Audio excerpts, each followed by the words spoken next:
पासवान से कई अहम मुद्दों पर बात कर रहे हैं। धन्यवाद विवेक। नमस्कार, स्वागत है आपका हमारे इस खास मंच पे, आपके पसंदीदा news channel news 18 Bihar Jharkhand के इस बड़े मंच पे, जिसे हम ई एजेंडा बिहार बुला रहे हैं। एक ऐसा मंच जो बिहार में चुनाव का बिगुल फूंक रहा है। कोविड-19 और लॉकडाउन के लंबे दौर के बाद अब जबकि बिहार चुनाव के दहलीज पे खड़ा है, इस प्रदेश के सबसे बड़े और सबसे लोकप्रिय न्यूज चैनल होने के नाते हमारी ये जिम्मेवारी बनती है कि हम आपको आज की राजनीतिक परिस्थितियों से अवगत कराएं, आपके नुमाइंदों को आपके सामने लाकर कटघरे में खड़ा करें और उनसे वो सारे सवाल पूछें जिसका सीधा सरोकार आपसे है, यानी कि बिहार की जनता से है।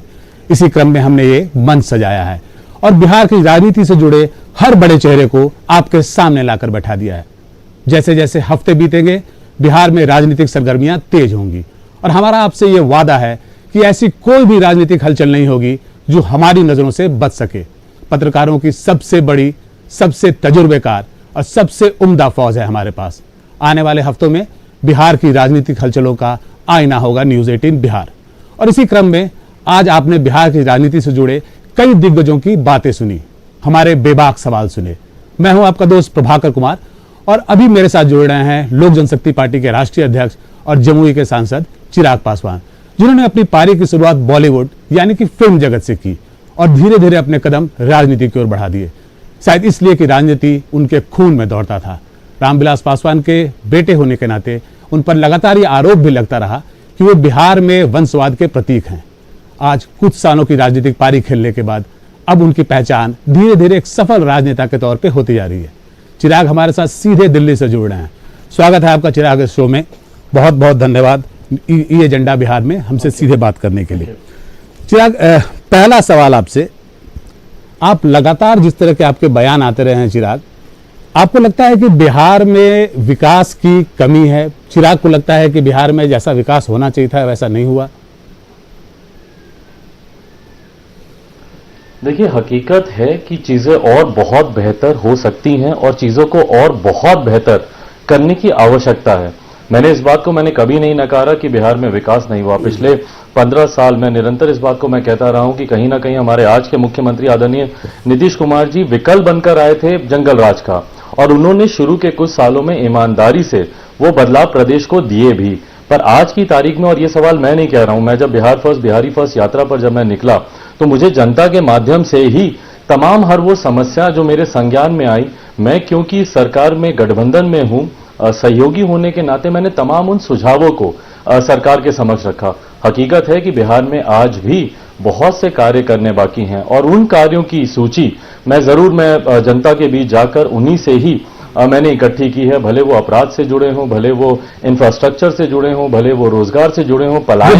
बिल्कुल चिराग, सवाल हमारा तो इन तमाम सवाल से चिराग मैं रख रहा हूं। चिराग, सवाल हमारा उसी से जुड़ा हुआ था। सवाल हमारा यह है कि आप एनडीए के पार्ट हैं, खुद महत्वपूर्ण घटक दल हैं आप एनडीए के। आप जब ये सारी चीजें पब्लिक डोमेन में करते हैं, आप सीधे बात कर सकते थे नीतीश कुमार से एनडीए के सहयोगी होने के कारण, लेकिन आप पब्लिक डोमेन में उसकी बातें करते हैं, आप ट्वीट करते हैं, आप प्रेस कॉन्फ्रेंस करते हैं, तो क्या आप नीतीश कुमार को अनकंफर्टेबल कर रहे हैं डेलिबरेटली? क्या ये क्यों नहीं माना जाइए? मैं बिल्कुल भी प्रभाकर जी, मैं बिल्कुल भी उनको डेलिबरेटली अनकंफर्टेबल करने की मेरी कोई मंशा नहीं है। मुझसे बहुत बड़े हैं, उनका अनुभव मुझसे बहुत ज्यादा है। हमारे प्रदेश के मुख्यमंत्री हैं, मेरे मुख्यमंत्री हैं, मेरा विश्वास है उनसे। पर हमारे पास कोई ऐसी जगह नहीं है जहां गठबंधन के भीतर, मैंने इस बात को दोहराया है कि बिहार में लोक जनशक्ति पार्टी सरकार का हिस्सा नहीं है। हम लोग सरकार का समर्थन जरूर कर रहे हैं। हाँ, अगर हमारा कोई विधायक अगर डिसीजन मेकिंग कमेटी का हिस्सा होता, कैबिनेट का अगर वो हिस्सा होता, तो जरूर हम लोग उस माध्यम से भी। और अभी भी हकीकत है कितनी ऐसी बातें हैं जिसको पब्लिक डोमेन में लाने से पहले मैं निरंतर व्यक्तिगत मुलाकातों के दौरान या लिखित पत्रों के माध्यम से मैं मुख्यमंत्री जी के संज्ञान में मैं देता रहा हूं। पर जब उसका मुझे कोई जवाब नहीं मिलता या उसके ऊपर मुझे कोई कार्रवाई होती हुई नहीं दिखती, तब मजबूरी बनती है। और क्योंकि मैं जनता के बीच जब जाता हूं और जब जनता मुझसे सवाल पूछती है, वो एक असहाय भूमिका मेरी ऐसी हो जाती है, उस वक्त मेरे लिए ये बंदिश हो जाती है कि मैं इसको पब्लिक डोमेन में भी लेकर आऊं, क्योंकि मेरे लिए भी जनता के जो सवाल हैं वो मेरे लिए भी चिंता का विषय हैं। मैं भी जानना चाहता हूं कि भैया किस तरीके से हमारी सरकार की क्या योजना है पलायन को रोकने के लिए, या हमारी सरकार की क्या योजना है हमारे स्टेट में इंफ्रास्ट्रक्चर को बेहतर करने के लिए, रेवेन्यू को जनरेट करने के लिए, जहां पर अपार संभावनाएं हैं हमारे प्रदेश में। तो क्या कारण है कि अभी तक इतने सालों के बाद भी हमारा आपने प्रदेश चिराग ये बहुत महत्वपूर्ण, आपने चिराग ये बहुत महत्वपूर्ण बात बोली है। चिराग आपने एक बहुत ही महत्वपूर्ण बात बोली, और मैं चाहूंगा कि जेडीयू के लोग अगर इस कार्यक्रम को जो देख रहे हो वो इस बात को नोट करें। चिराग पासवान कह रहे हैं कि वो अपनी बातों को जब नीतीश कुमार के सामने उठाते हैं, मुख्यमंत्री के सामने उठाते हैं, तो कोई उनकी बातों को सुनता नहीं है। ये बहुत महत्वपूर्ण, बहुत बड़ी बात कर रही हैं आप, कह रहे हैं आप चिराग पासवान। आपके ऊपर आरोप चिराग ये लगता है कि ये सारी जो जद्दोजहद आप कर रहे हैं, मुद्दों को जो उठाते हैं, वो इसलिए उठाते हैं कि आप सीटों के लिए दबाव बना सकें। आप एनडीए के अंदर में, जिसमें बीजेपी, जेडीयू और एलजेपी जब साथ में बैठेगी या जब सीटों का बंटवारा होगा, तो आपका वो दबाव काम करे, क्योंकि आप एक ऐसी पार्टी के रूप में दिखना चाहते हैं जो कि उनके जो बेसिकली आपके इन सारे जो बयान आ रहे हैं उससे आपके पक्ष में ज्यादा सीटें आपको मिल सके। इस बात में कहां तक सच्चाई है चिराग? प्रभाकर जी, सीटें लेके कोई क्या कर लेगा? अगर जनता का विश्वास ही आपके ऊपर नहीं होगा तो कोई सीटें लेकर क्या कर लेगा? और मैं आपको इस बात को मैं प्रमाण के साथ मैं कहूंगा, लोक जनशक्ति पार्टी ने कभी भी हम लोग के लिए सीटें संख्या मायने ही नहीं रहा है। हम लोग का विश्वास हमेशा से गठबंधन के नेतृत्व में रहा है। मेरा विश्वास आज की तारीख में हमारे प्रधानमंत्री पर है कि हमारे प्रधानमंत्री जिस तरीके से हमारे गठबंधन को आगे लेकर जा रहे हैं, वो उन पर मेरा विश्वास है कि गठबंधन में अपने सहयोगी की चिंता करना उनकी जिम्मेदारी होगी। तो इसलिए सीटें संख्या मेरे लिए मायने नहीं रहा है। हाँ, मेरे लिए जरूर जनता से जुड़े हुए विषय मेरे लिए जरूर माने रहे हैं। मेरा प्रदेश बिहार, उसका विकास और विकास का वो एजेंडा मेरे लिए जरूर माने रहा है। मैंने बिहार फर्स्ट, बिहारी फर्स्ट यात्रा मैंने पिछले साल नवंबर में मैंने उसकी शुरुआत की थी। आप मुझे बताइए, पिछले साल नवंबर में ना कोई चुनाव थे, ना कोई चुनाव की चर्चा थी, तो क्या कारण थे कि मैं साल भर पहले मैं इन तमाम मुद्दों को मैं उठाता या इन तमाम बातों को के ऊपर मैं चर्चा करता? मैं आज से कम 6 महीने पहले से मैं लोक जनशक्ति पार्टी के अपने मैनिफेस्टो पर काम कर रहा हूं कि क्या क्या चीजें हैं जो बिहार को नंबर 1 बनाए। बिहार फर्स्ट का अगर मैं नारा लेकर चला हूं तो मैं पूरे रोड मैप के साथ आया हूं, मैं सिर्फ समस्याओं के साथ नहीं आया हूं। और आज भी जब मैं मुख्यमंत्री जी के संज्ञान में हमारे प्रदेश से जुड़ी किसी भी समस्या का जिक्र करता हूं तो सिर्फ हंगामा मचाने के लिए जिक्र नहीं करता हूं, मैं हर समस्या का समाधान भी मैं उनको देता हूं। अगर हमारे प्रदेश में अगर पलायन हो रहा है, रोजगार के लिए जा रहे हैं, तो कैसे हम लोग रेवेन्यू जनरेट कर सकते हैं, मैं वो तमाम समाधान मैं उनके समक्ष रखता हूं। अपराध अगर बढ़ रहा है उसको कैसे हम लोग उसको नियंत्रित कर सकते हैं, वो तमाम समाधान मैं उनके समक्ष रख रहा हूं। तो इसको चुनाव से जोड़कर देखना मुझे नहीं लगता बिल्कुल भी उचित है। प्रभाकर जी, आप खुद जानते हैं, मैं प्रेस वार्ता में ये सवाल मुझसे ज्यादा हमारे मीडिया के साथियों से ही के द्वारा ही पूछा जाता है कि भैया यहां पर ये समस्या क्यों है, या यहां पर ये समस्या क्यों है, या 15 साल सुशासन होने के बाद भी अभी ये दिक्कतें हम लोग के समक्ष क्यों आ रही है। तो ये सवाल मीडिया के माध्यम से भी पूछे जाते हैं। तो इसमें इसको चुनाव से देखना या मैं कोई प्रेशर पॉलिटिक्स ना मैंने कभी की है, ना मुझे कभी जरूरत है प्रेशर पॉलिटिक्स करने की। चलिए कोई बात नहीं, आप अगर कहते हैं कि प्रेशर पॉलिटिक्स नहीं है तो चिराग आपकी बात को मैं मानता हूं, मैं मान लेता हूं आपकी बात को। लेकिन एक सवाल का जवाब मेरा दीजिए। आपको लगता है कि 15 साल हो गए, क्या बिहार में एनडीए को अपना चेहरा बदलना चाहिए? लोग ऊब चुके हैं इस चेहरे को देख के। इस पर चिराग पासवान क्या मानते हैं? देखिए, मैं कोई भी नहीं हूं इस पर किसी भी तरीके की टिप्पणी करने का। और उस वक्त जब मैंने बयान दिया भी था, मेरे बयान के कई मायने निकाले गए और उसके मतलब मेरे अलावा बाकी सब ने मेरे उस बयान का विश्लेषण कर दिया। हकीकत यह है कि मेरा गठबंधन 2014 में भारतीय जनता पार्टी के साथ हुआ। 2014 में जनता दल यूनाइटेड, मुख्यमंत्री जी हमारे गठबंधन का हिस्सा नहीं थे। 2015 का विधानसभा का चुनाव भी हम लोगों ने बिना जनता दल यूनाइटेड और हमारे मुख्यमंत्री जी के हम लोगों ने लड़ा। उसके बाद बीच में जनता दल यूनाइटेड एनडीए गठबंधन का हिस्सा बनी। तो हम लोग का अलायंस भारतीय जनता पार्टी के साथ है और भारतीय जनता पार्टी को ही यह निर्णय लेना है। और इसीलिए मैंने पूरी तरह मैं अपना काम करने में मैं व्यस्त हूं। बिहार को कैसे विकसित बनाए, उसके लिए क्या क्या चीजें हम लोगों को करने की जरूरत है, मैं अपने संगठन को कैसे मजबूत करूं ताकि हमारे संगठन का लाभ हमारे गठबंधन को मिले, मैं एकदम प्रायोरिटी क्लियर करके मैं अपना काम करने में मैं व्यस्त हूं। अब उसके बाद गठबंधन का नेतृत्व कौन करेगा नहीं करेगा, ये भारतीय जनता पार्टी को निर्धारित करना हमेशा की तरह। और यही बात मैंने कही, भारतीय जनता पार्टी ने अपना निर्णय ले लिया। आदरणीय गृह मंत्री जी ने इस बात को पुनः उन्होंने स्पष्ट किया कि हमारे मुख्यमंत्री ही गठबंधन का हिस्सा होंगे। हमें कहां ऐतराज है? मैंने कब कहा? मैं ये लाइन भी पढ़ रहा था कि एनडीए को यस यस, नीतीश जी को नो नो। मैंने कब कहा नीतीश जी को नो नो? कभी भी नहीं। बट हाँ, जहां जहां पर भी सुधार की जरूरत है, मुझे व्यक्ति विशेष किसी से मुझे कोई दिक्कत नहीं है, कोई कठिनाई नहीं है, पर एक सहयोगी होने के नाते मेरी जिम्मेदारी बनती है कि मैं सरकार को बताऊं कि यहां पर सुधार की गुंजाइश है, इन चीजों पर हम लोग को और बेहतर काम करने की जरूरत है। हमारे मुख्यमंत्री ने ही कहा था 15 साल पहले कि जितने भी देश भर में लोग हैं जो पलायन करके गए हैं उन सबको मैं वापस प्रदेश लेकर आऊंगा। तो ऐसे में मेरी जिम्मेदारी बनती है कि आज जब इतना खूबसूरत लम्हा आया है हमारे मुख्यमंत्री जी के पास अपने उस 15 साल पुराने सपने को पूरा करने का, तो मैं चाहता हूं कि मुख्यमंत्री जी उस सपने को पूरा करें।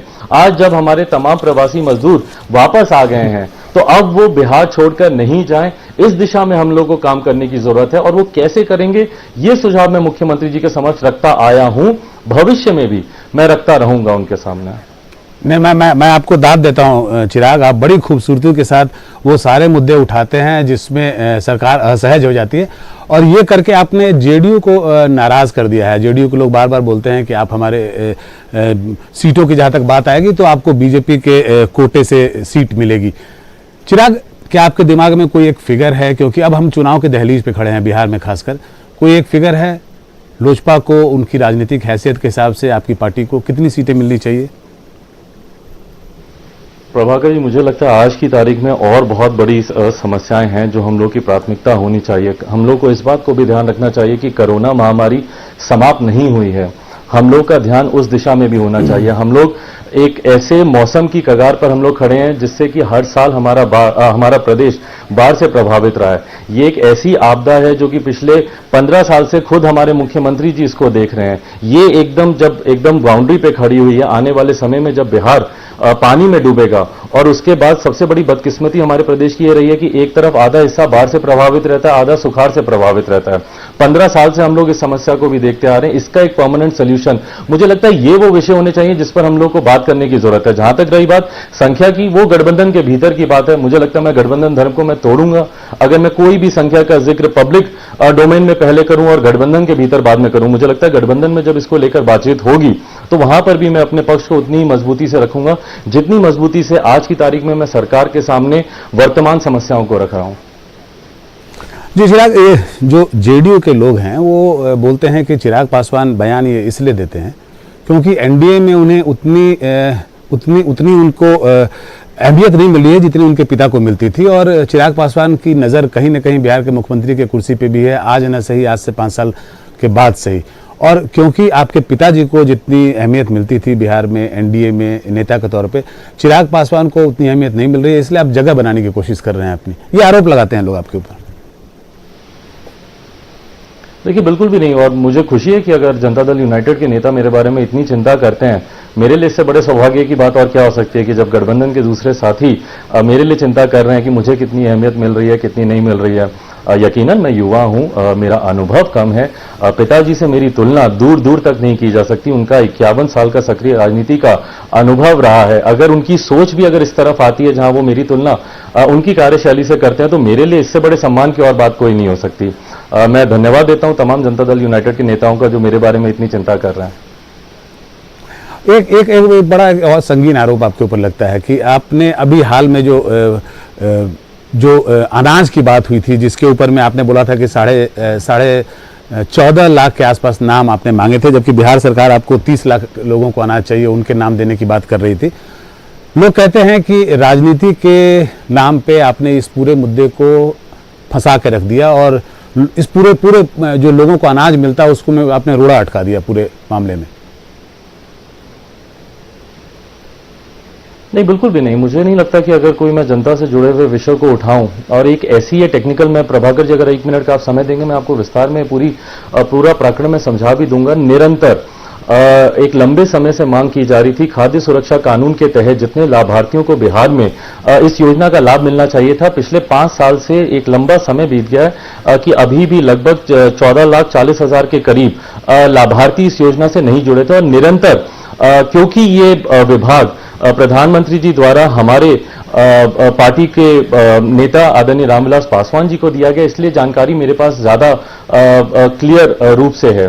तो एक लंबे समय से 14 लाख से ज्यादा लाभार्थियों के नाम अभी तक बिहार सरकार द्वारा नहीं दिए गए थे, और कोरोना संकट काल में जब खाने और इसके राशन के वितरण को लेकर समस्या और ज्यादा बढ़ी, तो मेरे लिए चिंता का विषय बना कि भैया जो लाभार्थी जिनका हक बनता है 14.5 लाख के आसपास जो लाभार्थी हैं, पहले उनकी सूची तो राज्य सरकार दे। और ये सूची की मांग मैंने बिहार सरकार से की थी, क्योंकि ये मंत्रालय लोक जनशक्ति पार्टी को ही प्रधानमंत्री जी ने दिया है, तो पार्टी की तरफ से मैंने जरूर ये मांग की थी। और मुझे खुशी है कि उसके कुछ दिनों के बाद, कुछ दिनों तक विवाद जरूर हुआ। जानकारी यहां तक भी आई कि बिहार सरकार के जो मंत्री हैं वो खुद इस बात को लेकर चिंतित थे कि उन्हीं के विभाग के जो सचिव हैं वो उनको सूची नहीं दे रहे थे। उन्होंने मुख्यमंत्री जी के संज्ञान में भी इस विषय को रखा था कि उनके विभाग से उनको प्रदेश में दिक्कत आ रही है। बट बहरहाल बाद में ये पूरी गेंद जो है केंद्र सरकार के पाले में डालने का प्रयास किया गया कि केंद्र सरकार किसी तरीके का भेदभाव कर रही है। पर बहरहाल वो बात समाप्त हुई, और हमारे हमारे अध्यक्ष आदरणीय रामविलास पासवान जी ने भी इस बात को स्पष्ट तौर से उन्होंने कहा है कि न सिर्फ जितने लाभार्थी जिनका हक बनता है, बल्कि उसके अलावा भी जितने ऐसे लोग हैं जिनका नाम राशन कार्ड या किसी योजना के तहत नहीं है, उनको भी केंद्र सरकार राशन पहुंचाने का काम करेगी। चिराग, ये राजनीतिक हलकों में बिहार में ये खबर है कि जीतन राम मांझी जो है वो एनडीए में वापस आ सकते हैं। अगर वो वापस आए तो आप इकलौते दलित चेहरे नहीं रहेंगे, और आपके बयानों से असहज होके ही जीतन राम मांझी को बिहार में एक चिराग पासवान का ऑप्शन के रूप में देखा जा रहा है और तैयार किया जा रहा है। रादर मुझे तो खुशी है। मैं तो बार बार कहता हूं कि वंचित वर्ग से जितने ज्यादा लोगों का रिप्रेजेंटेशन हो, मुझे लगता है उतना ही बल इस वर्ग को मिलेगा। अनुसूचित जाति हो, अनुसूचित जनजाति हो, पिछड़ा वर्ग के लोग हों, अति पिछड़ा वर्ग के लोग हों, जितना ज्यादा रिप्रेजेंटेशन होगा। और मांझी जी के बारे में मैंने निरंतर कहा है कि वो मेरे लिए परिवार के सदस्य के समान हैं। उनसे किसी भी बात की चिंता मुझे हो या उनके आगे बढ़ने से या उनके नाम को के प्रमोट होने से मुझे किसी बात की चिंता हो, ये संभव ही नहीं है। उनका भी एक अपना अनुभव है, पूर्व मुख्यमंत्री। बट वो बड़े दलित चेहरे हैं चिराग, वो बड़े दलित चेहरे हैं, लोग हो जो सामने, वो बड़े दलित चेहरे हैं चिराग, इससे आपको चिंता होनी चाहिए। चेहरे सामने आए नहीं, क्यों चिंता किस बात की हो? जब तक ईमानदारी से हम लोग जिस वर्ग से आते हैं उस वर्ग के हितों की बात करें, जब तक ईमानदारी से हम लोग बिहार की बात करें, बिहार के गरीबों की बात करें, जितने लोग सामने आए उतना अच्छा है। आप लगातार ये बयान देते रहे हैं कि आप 243 सीटों पर चुनाव की तैयारी कर रहे हैं। जब एक बड़े पार्टी के राष्ट्रीय अध्यक्ष के रूप में आप ये बयान देते हैं, इसको कैसे देखा जाए? इसको एकदम एक ईमानदार सहयोगी के तौर पर देखा जाए। 243 सीटों पर अगर मेरी तैयारी नहीं होगी तो आप मुझे बताइए कि गठबंधन में मेरे होने का मतलब क्या है? अगर गठबंधन में मैं सिर्फ अपने गठबंधन के साथियों का ही लाभ लूं और बदले में मेरा उनको कोई लाभ ना मिले, तो कोई मतलब ही नहीं बनता मेरा उस गठबंधन में होने का। आज जहां मैं ये अपेक्षा रखता हूं कि जितनी भी सीटों पर लोक जनशक्ति पार्टी का प्रत्याशी चुनाव लड़े, तो वहां पर भारतीय जनता पार्टी के समर्थकों का मुझे सहयोग मिले, जनता दल यूनाइटेड के समर्थकों का मुझे सहयोग मिले, तो उसी तरीके से जनता दल यूनाइटेड या भारतीय जनता पार्टी भी ये अपेक्षा रखती होगी कि लोक जनशक्ति पार्टी के समर्थकों का सहयोग या उनके संगठन का सहयोग उनको तमाम उन सीटों पर लड़े जहां पे भारतीय जनता पार्टी या जनता दल यूनाइटेड के प्रत्याशी चुनाव लड़ रहे हैं। पर अगर उन विधानसभाओं में या उन जिलों में मेरा संगठन ही नहीं होगा, मेरी पार्टी मजबूत ही नहीं होगी, मेरे समर्थक ही नहीं होंगे, तो मैं उनको कैसे लाभ दे पाऊंगा? तो इसीलिए 243 सीटों पर लोक जनशक्ति पार्टी की तैयारी करना बहुत स्वाभाविक है, ताकि हमारे गठबंधन को मेरे संगठन का लाभ मिले। एक संगीन आरोप चिराग आप पर और लगता है, वो ये है कि आप अपनी मर्जी से पार्टी चला रहे हैं और आप अपने चाचा तक की नहीं सुनते हैं, और इसी कारण से बहुत सारे जो नेता हैं आपके पार्टी के, वो नाराज होकर पार्टी छोड़ रहे हैं। कहां तक सच्चाई है इस आरोप में? देखिए, पार्टी में कौन सी पार्टी छोड़ रहा है, ये पिछले 2-1 दिन से हम सब देख रहे हैं, और किनको चिंता करने की जरूरत है ये भी हम सब जानते हैं। जहां तक रही बात लोक जनशक्ति पार्टी की, लोक जनशक्ति पार्टी में जो सबसे बड़ी बॉडी है वो है हमारा संसदीय हमारा पार्लियामेंट्री बोर्ड।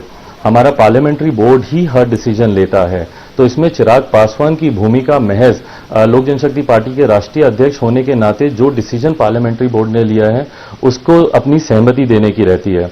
बाकी जितने भी निर्णय होते हैं, और मैंने बार बार इस बात को माना है, मैं युवा हूं और युवा जोश तभी कामयाब होता है जब उसमें अनुभव जुड़ता है, और ये अनुभव मेरी पार्टी के तमाम उन वरिष्ठ नेताओं के पास ही है। 2014 में भी जब बार बार ये श्रेय मुझे दिया जा रहा था। एक चिराग, क्योंकि समय कम है इसलिए मैं चाहूंगा कि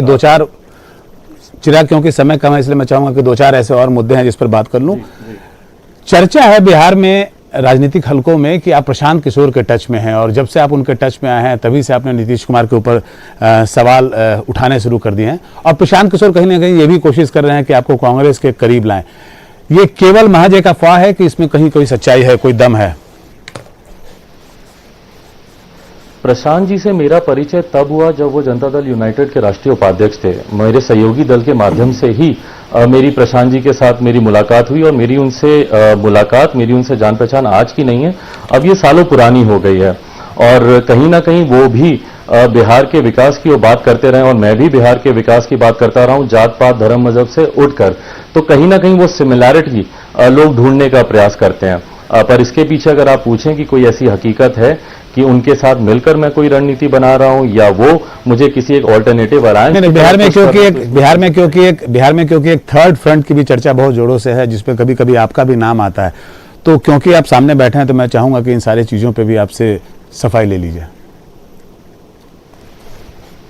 वो थर्ड फ्रंट में जब चिराग पासवान का नाम सामने आता है तो वो चिराग पासवान व्यक्ति विशेष की वजह से नहीं आता है, वो बिहार फर्स्ट, बिहारी फर्स्ट की सोच की वजह से सामने आता है। और हर वो राजनीतिक दल या हर वो राजनेता जो जात पात धर्म मजहब की राजनीति से बिहार को निकालकर सही मायनों में विकसित प्रदेश की तरफ लेकर जाना चाहता है, वो जरूर गाहे बगाहे इस सोच का समर्थन करते हुए दिखते हैं। बट मैं पुनः इस बात को दोहराता हूं, लोक जनशक्ति पार्टी का एक मजबूत गठबंधन हम लोग का भारतीय जनता पार्टी के साथ है। मेरा पूरी तरीके से विश्वास हमारे प्रधानमंत्री आदरणीय नरेंद्र मोदी जी पर, मेरे पार्टी के हर एक व्यक्ति का विश्वास उनके ऊपर है, और लोक जनशक्ति पार्टी का यह गठबंधन भारतीय जनता पार्टी के साथ अटूट है। तेजस्वी यादव की बात कर रहे हैं चिराग। तेजस्वी यादव ने एक वक्तव्य दिया था आपके बारे में, उन्होंने कहा था कि आप जवानी के आडवाणी हैं। ये बहुत बड़ा वक्तव्य है, जवानी के आडवाणी है, आपको घोषित कर दिया था।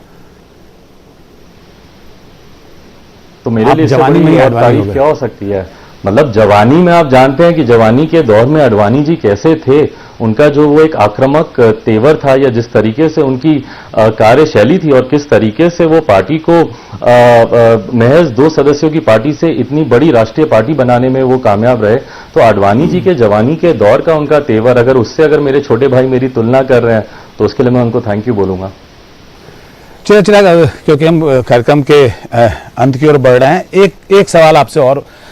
अभी जो राष्ट्रीय जनता दल में जो टूट हुई है, आप जो इस तरह के जो राजनीतिक सेंधमारी होती है पॉलिटिकल पार्टियों में, क्या उसके पक्षधर हैं आप?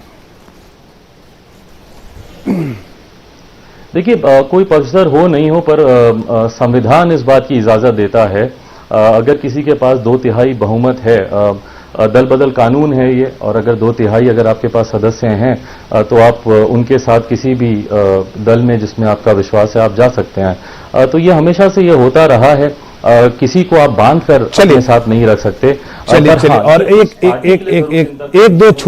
एक दो सवाल ऐसे जिसका बहुत संक्षिप्त उत्तर चाहूंगा आपसे चिराग में। क्या आप मानते हैं कि बिहार में तेजस्वी यादव चिराग पासवान से बड़े नेता हैं?